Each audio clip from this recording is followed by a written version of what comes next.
Welcome to the Ellevate podcast, conversations with women changing the face of business.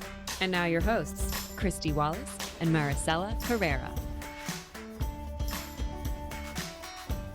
Hello and welcome to the Ellevate podcast. This is your host, Kristy Wallace, with my co-host, Maricella, Herrera. Hi, Maricella. How is it going? Hey, it's going okay. Busy, but busy is better than not, I think. Yes, it is very busy. Do you want to share our big news? Do you know what I'm talking about? Absolutely not. I have no idea what you're talking about. Maricella and I actually saw each other in real life recently, and it was quite the reunion. It was. It had been so long. It was great. It was great to see you. We went back to check out our office, which we had not been physically in since mid-March-ish. And yeah, it was nice. Maricella could walk there and didn't have to take public transit, and I drove in from Brooklyn, and we were able to see each other, which was great. I mean, it's completely different working alongside someone socially distanced, of course, and in real life. And I missed you a lot, so I was excited to get to see you. Me too. I miss you. And it's you take things for granted sometimes. Like, I know that there's always been the aspect of like having remote work flexibility, which we've always had. Like, we've always had team members who are remote or have a pretty flexible work environment where some people can work from home on and off depending on their needs and their life. But there was something about being there in person and being in our office that just like felt like it gave me life. Like, it really just reinvigorated me. It's very different, and I think it's something that I wouldn't have thought would feel so incredibly great. I don't know. And I do think we're all very lucky to be able to work remote and have jobs that allow us to do so, but I do miss our office culture, and I do miss being face to face with some of our team members. Yeah, it was nice. I mean, I miss you, but I do miss a lot of our team members, and it was pretty cool to be back in the space. So, we'll have to do it again. Maybe next time we tape intros, we can plan an office or something. But our guest today, what did you say? Could it be during wine time? Ooh, yes. Well, I was telling Maricella earlier that I'm speaking at some events in the next couple of weeks, and I have bottles of tequila and gin coming my way. So maybe I'll bring some of that in, and I'll share. I always need to share. Sharing is caring. Yeah, absolutely. Well, our guest today, Dana Perino, is a anchor at Fox News. She is incredibly passionate about mentoring and supporting women's leadership. Dana has a deep history in Washington and politics. She was the press secretary for President George W. Bush and on the broadcasting board of governors for President Obama. Her story is really interesting, from how she grew up in the Midwest to where she got today. I was inspired and riveted the entire time. And Maricella, I know you are going to enjoy it as well. Yeah, I'm really looking forward to listening to this interview. Well, let's get to it. Thank you so much to all of our listeners for your ongoing support. It means a lot always, but especially during this time. Share what you love about this episode. You can tweet at us at ElevateNTWK and share it with your community and friends. We want to get these stories out there, talk about some of the amazing work that women in business are doing, and really amplify these stories and create great impact in this world. So thanks again for being such a loyal supporter. It means a lot. Thank you.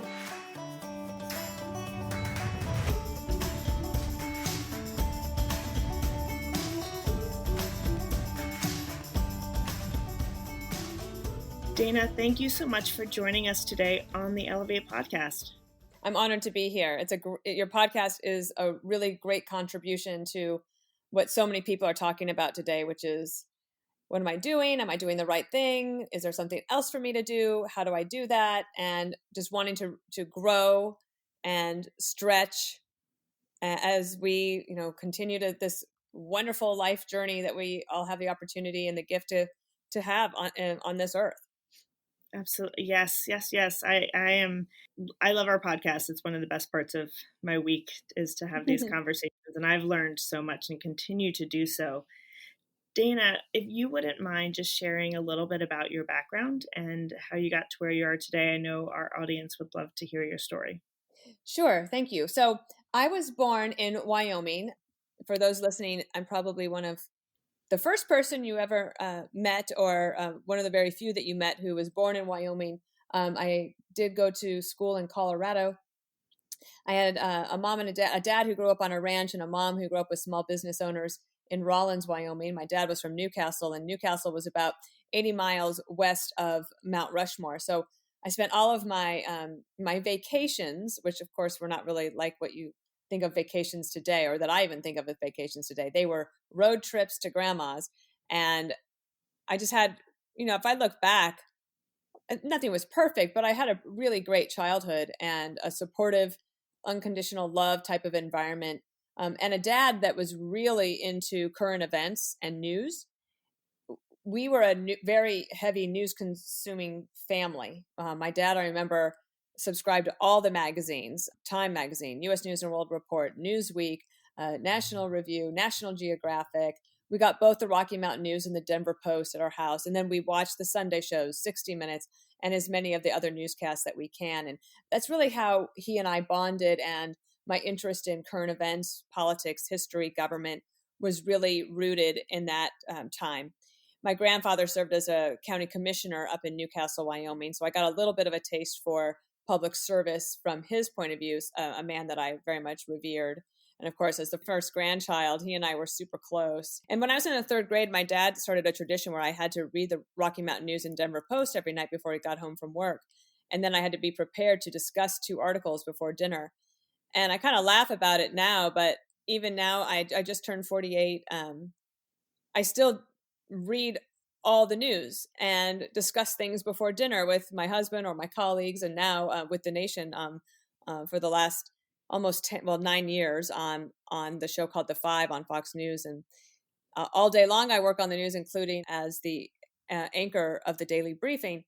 But one of the things that happened in between my early news consumption and my consumption now as a professional host and anchor and commentator on Fox News is that I took this detour and I worked on Capitol Hill for a congressman from Colorado. I then had another little detour because I met my husband on an airplane, and he's British, and I moved to England for a year, and then he and I moved back together to San Diego, and I was going to work in public relations. And, I think that I thought that that would be the life that we were going to have. And it turned out I was just so bored professionally, and I needed more. And I really wanted to come back to Washington, D.C. I was very fond of President George W. Bush from afar. I did not know him. But I had reached out to friends about possibly coming to work for the president in some capacity at one of the agencies. For example, I had a background in environmental and energy communications. So I reached out, and round about that time, about a month later, the terrorist attacks of September 11th happened. And I called my girlfriend and asked if she was okay and how they were doing. And in that call, she asked if I would be willing to move back to Washington, D.C. and serve as a spokesperson at the Justice Department on her team. And it's funny, I look back on that decision and I didn't plan it. Of course, I nobody could have planned 9/11 except for the horrible haters that did the attack. But what I didn't plan was how I was actually going to get back to Washington, D.C. Like if there hadn't been an action forcing event, I don't know if I would have been brave enough just to say, all right, Peter, we're leaving this new house that we just bought, and we're moving across the country back to D.C., and we're going to start over again. Because we had just started over 3 years before when we'd moved to San Diego. And lo and behold, I work at the Justice Department. About 8 months later, I was moved over to be the Director of Communications at the White House Council on Environmental Quality. So again, I'm working on the energy issues.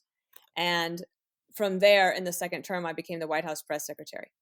So without that detour, I never would have been able to do what I'm doing now at this level, because I wouldn't have had the right mix of experience to bring to the table. So now I sit here really happy to be on the election coverage team at Fox. Politics. I don't love politics, but I love government. I love our country. And I apologize. I'm during social distancing. I'm down here at the Jersey Shore. And if you can hear that in the background, that's the charming little train that comes by every hour on the hour.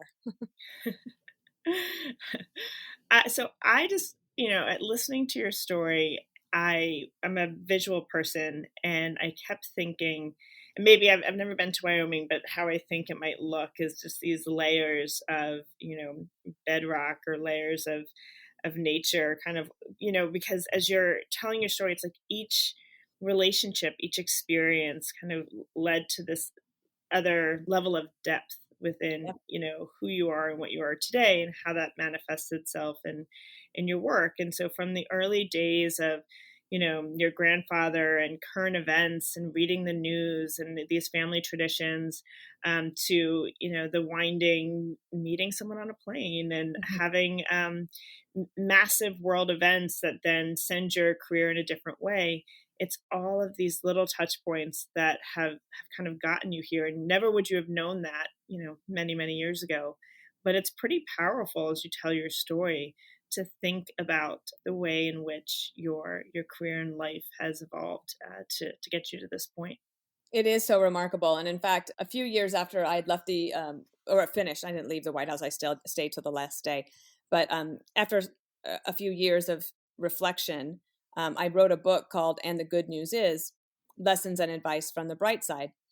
And it's definitely an autobiography, and it tells the story and includes mentoring advice in a long chapter 5. I always tell young people to make sure you read chapter 5, because it's all my mentoring advice in one place. And one of the things I discovered there was that my whole life I have been prone to trying to plan things out, not living for the moment as much as just trying to think of what the future was going to be and how could I get there, and always driving towards something.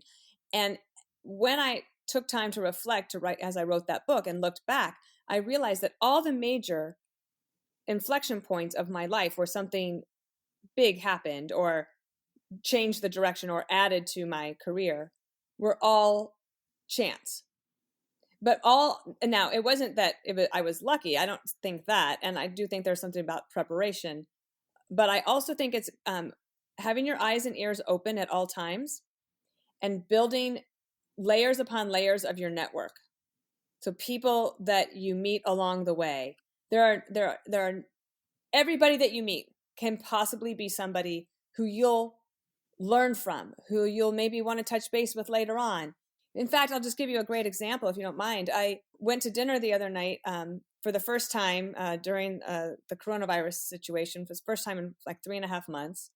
And one of the owners comes out and is explaining to me the situation for how they do 25% in-person dining, etc.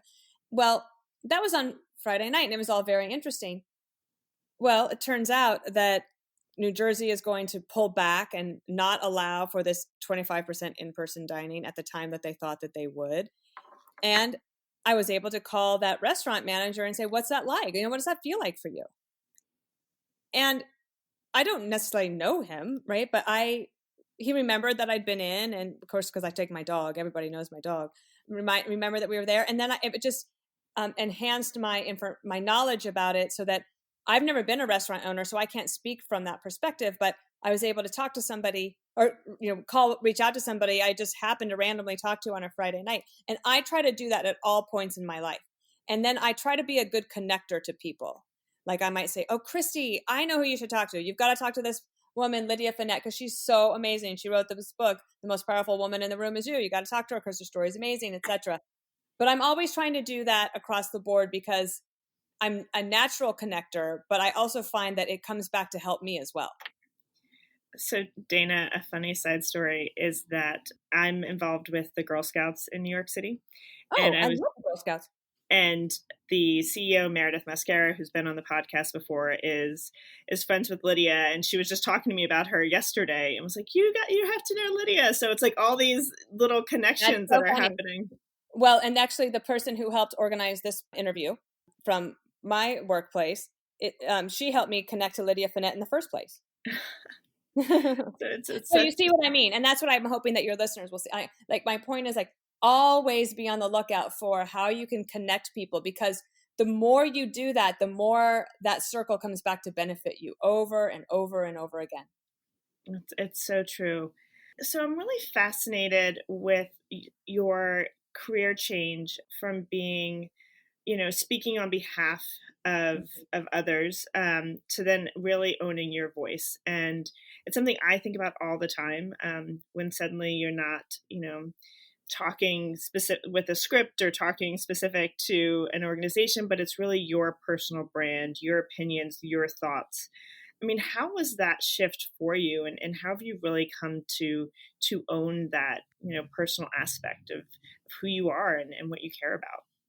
It's interesting now, and so we're having this discussion in 2020, and now I'm like, oh, it's fine. It was fine. It was no big deal. But I do remember back in, let's say, just 2009 through 2013, even, I would say. So there's that 4 or 5 year period where I've left the White House, where my jobs had been speaking on behalf of somebody else or on behalf of the nation, and never really expressing my own personal opinion about anything. I'm actually kind of humble and always think that I would rather listen to other people's opinions. I'd rather ask the questions than to answer them, in a way, except, I mean, especially when it's about my own opinion. I guess I was a little bit more shy about it, or thought maybe it didn't matter, or that maybe that I would get too much criticism, right? And my colleagues on the 5 really pushed me in a humorous way, right? They brought me along lightly and treated me like their kid sister. And I would say I would dip my toe in the water, and after a while I realized I'm having fun. And so then I started thinking, wow, wait, I get to read the news. I get to think about the news. I get to call people and talk about legislation or policies or events around the world. And I get to think about those. And then I get to talk about those things. I mean, that was remarkable to me, that I realized that I was having fun. And so Marlon Fitzwater was the press secretary for Ronald Reagan and George H.W. Bush for 8 years. So from all the second term of Reagan and the one term of George H.W. Bush. So he was there for 8 years. And we're very close friends. And when I was getting ready to leave the White House and really wondering, gosh, like, what do I do next? As I said before, I'm always worried, what am I going to do next? He said something that is a variation on advice you hear a lot as you seek career advice. If you just figure out what you like to do, everything else will work out, including, the salary, the travel opportunities, etc. Everything will work out. And I think it was then that I realized, like, I can do what I love, which is study and read and discuss these issues, think about them, talk about them, laugh about them, and get paid for it. And then I'm like, oh, this is what Marlon meant. And I think as I had just like a foothold of success in that regard, then it just built on itself. And I went through the 2012 re-election of Barack Obama in terms of the coverage. And then in 2016, I was on kind of the more of the official election coverage team. And now going into 2020, it's the same. And we're a really good team. We have lots of different experiences from different parts of the country that we bring together. So I just feel like I'm having fun. And for the first time in a long time, I'm not worried about what I'm going to do next. And that feels pretty good. I can imagine it does. And I love in your stories, you've kind of woven in a number of instances where mentoring has really been key for you and important, if it's, how to use your voice in the newsroom to how to kind of direct or figure out what is next. You mentioned your book earlier, and the good news is Lessons and Advice from the Bright Side. And you've also created Minute Mentoring, where you're really focusing on women's leadership, career development, giving back, supporting others. Can you tell me a little bit more about Minute Mentoring and why that's so important to you? Yeah. So when I first left the White House, I could not believe how many requests I had for people asking for career advice. And I remember going to this event And plus I had lots of other things going on, lots of opportunities, lots of work. I mean, I had to work, I had to figure out what I was going to do with my life. I was working extra hard sort of to prove myself. I don't know what I was trying to prove, but anyway, that's what I thought at the time. And I went to this event on Capitol Hill, and it was a bipartisan Women's Congressional Staff Association meeting. And I sort of gave peeled back the curtain and said what it was like for me working at the White House. And then I ended by giving my 5 best mentoring tips at the time. And then I stuck around and did a photo line with about, I think there were like 80 people there.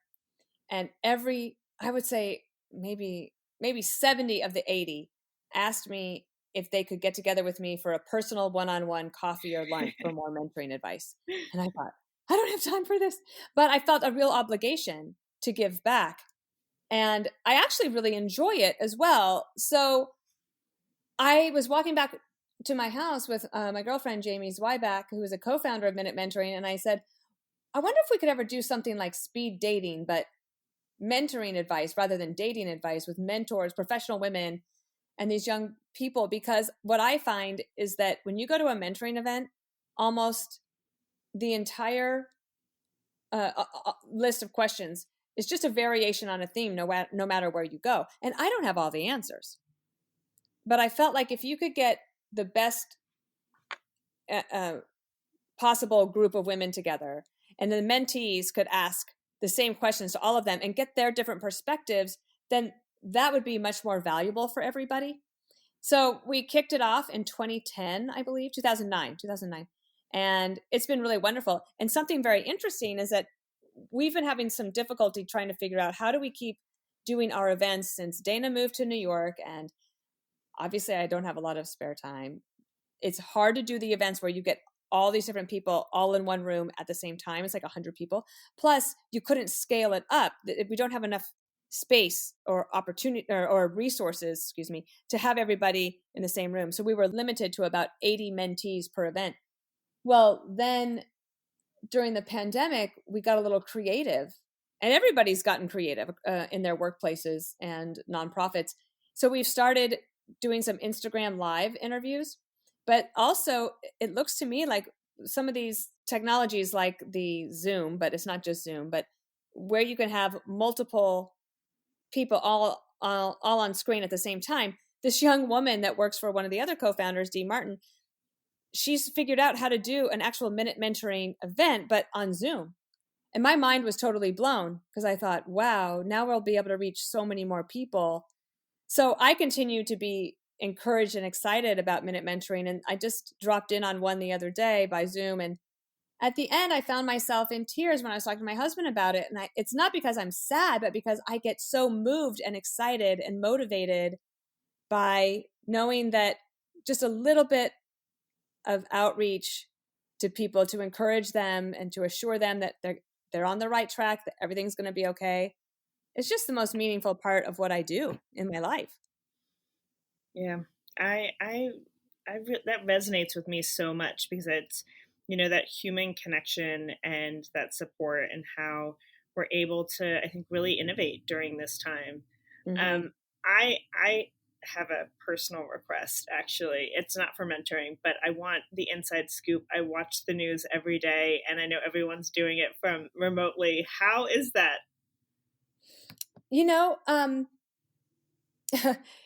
Well, it does like for example, as I'm getting ready to do this podcast, I get this anxiety about the technology because I'm here by myself. I'm like, am I going to be able to do this? I don't know how to troubleshoot it myself, etc. But then I find out, it's not so bad. And actually, a lot of this technology is pretty easy. Obviously, you guys figured it out. All I had to do was put in my name, and it worked. So aside from a little anxiety on my own, I would say that at least for us, for Fox News, they set us up so quickly and professionally and immediately that we didn't skip a beat. Like, I've not missed a single show. The only time actually we had one technical difficulty, we had this monsoon that came through here and knocked out my teleprompter for about 90 seconds. But other than that, it's just been working out very well. I would say that something that had started to happen to me in New York City was that I was way over scheduled. Mm-hmm. I said yes to too many things. It was my own fault. But I also, again, I felt obligated to go to the dinner party or the book party or the lecture or the event or the opening or the party, all the different things that keep you out in the evenings. And I didn't really know how to put the brakes on that. And then when the pandemic happened and it was done for me, wow, it's been really helpful. I have a lot more time with my husband. I have a really good routine. I'm still working, I would say 14 hours a day or so, but my commute is pretty sweet, 30 seconds from where I need to be, from my from where I sit here at the kitchen table to getting upstairs to be on air. As George W. Bush used to say, working from home is the best commute you could ever have. It's so true. I know. I love watching, the reporters on TV and just seeing what their setup is like, and everyone doing their own makeup. Very different. Yep, that's not easy. I have a great respect for the hair and makeup stylist at Fox, and I can't wait to see them again. I'm sure. So heading into November, and you mentioned that you are on the election team, and I know that there's just so much conversation as we're starting to we're having primaries now, and just thinking about our world and how it's shifting. What is getting you excited about the rise in political involvement, representation? We've seen more women running for office. You clearly have a deep history with DC and Capitol Hill. So what's getting you excited? Well, I think the candidates, of course, more women running for office, I think is really exciting. But I also think more women running big campaigns is exciting. You think of Kellyanne Conway on the Trump campaign from 2016, and then she goes to work at the White House. And now Biden has Jennifer Dillon. And I don't know her personally. I would very much like to be able to meet her one day. She's a very accomplished person and calm and steady. Check out her podcast that she did when David Plouffe interviewed her. Really neat person. So like across the board, what I see in politics is women doing more in terms of leadership, regardless of running for office. They're actually running offices and running campaigns.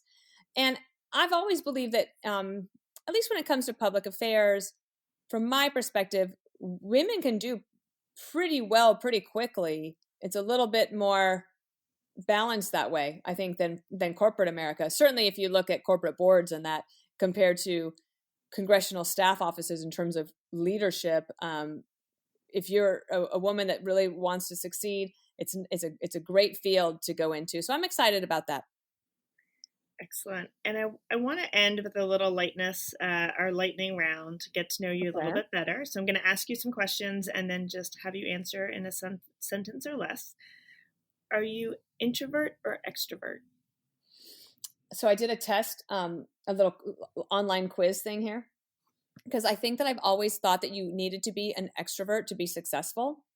But as I was saying, that I get so much anxiety thinking about having to go to all the parties and the events. And I take this quiz and I'm honest about it. And I realize, wow, I lean towards being more of an introvert than an extrovert. And so I'm sort of embracing that. There's a great book called Quiet that I recommend to people. And it's about how people who are quiet aren't necessarily that way because they're rude or they can't socialize. It's that they're thinking, and they might be shy, or they might just prefer or need to have a little time to themselves to restore. So I guess I wasn't like an extreme introvert when I did this quiz, but definitely leaning more towards introvert than extrovert. All right. What is your favorite day of the week? I love Tuesdays. Isn't that weird? I feel like Tuesdays, you're like, everything's going well. And usually there's no evening events on a Tuesday. You can just get your work done and go home. I mean, of course, I love Saturdays and Sundays too. And I'm very blessed. I have a great support system, a great husband, great dog, and I'm healthy and happy. And I'm very well aware that life does not get better than this. Absolutely. Are you an early bird or a night owl? Early bird. I cannot hang in the evening. It's so hard for me when we have late night coverage because I really do better in the mornings. Who's your dream dinner guest? Garth Brooks. Ooh, that's a good one. That would be great. I mean, I saw him in 1992 on the Free Stage in Colorado when I was a country music DJ, and I told my girlfriend he could be really big one day. You were a country music DJ? Yes, I was in college working overnights, because back then when you wanted to go into TV, you really needed to have some radio experience, and I didn't want to wait to get radio experience. I didn't want to wait until after I graduated from college, so I just decided to do it while I was in college, and that was my job. When I was in college, I saw Garth Brooks so many times with all my roommates. So I recently went to one of his new stadium tours. We went to South Bend with friends of ours. Oh my gosh, I loved it. I knew all the words. Those are good memories. What is your pet peeve? Noises. I'm really can't stand noises. Whistling, iPhone clicks. That's my biggest pet peeve. Anyone that has iPhone clicks on their phone, I feel like I want to rip it out of their hands. It drives me nuts. I want Apple to make that I want the default to be no iPhone clicks. Yes. Oh, yes. I think some people just don't know to turn it off. What is your morning staple? What do you need to have in the morning? English breakfast tea with honey made by my husband. Oh, what is your favorite recent read? Oh, that's a good question. It's a book that's not out yet, but I got an early copy. So now all of your listeners will be in the know when it comes out. My editor, Sean Desmond, has written a book, a novel called Sophomores, that is based in Dallas, Texas, back in the 80s. It's kind of a coming of age story, like maybe Dead Poets Society type of thing. Every single paragraph is fantastic. Every character is so well developed. This book is spectacular, and I think it will be a huge bestseller. I'm not just saying that because he's my friend. I'm telling you that this book is really good. So put that one on your list. It comes out in January. I just wrote it down alongside of Quiet, which you also recommended. And we also have your book. And the good news is Lessons and Advice from the Bright Side. So lots of good reading coming up. What is your top self-care practice? I have given myself permission to dedicate at least 1 hour a day to exercise. It's almost always 8 to 9 a.m. And I have carved that out. I dedicate myself to it. Nobody bothers me during that hour because I do a lot of work between 6 and 8 a.m. And then I catch up right afterwards from 9, and then I work till 6, and then again, usually from 8 to 9 at night. So I think that giving yourself that hour to take care of yourself. And one thing that Secretary Rice told me during the Bush administration is she said that she always exercised every day because humans cannot deal with stress if they don't burn it off. Like physically, they have to burn it off. And I've always remembered that because she said I can never make a good decision if my head is cloudy. Mm-hmm. So I think that time is probably the best thing I do for myself.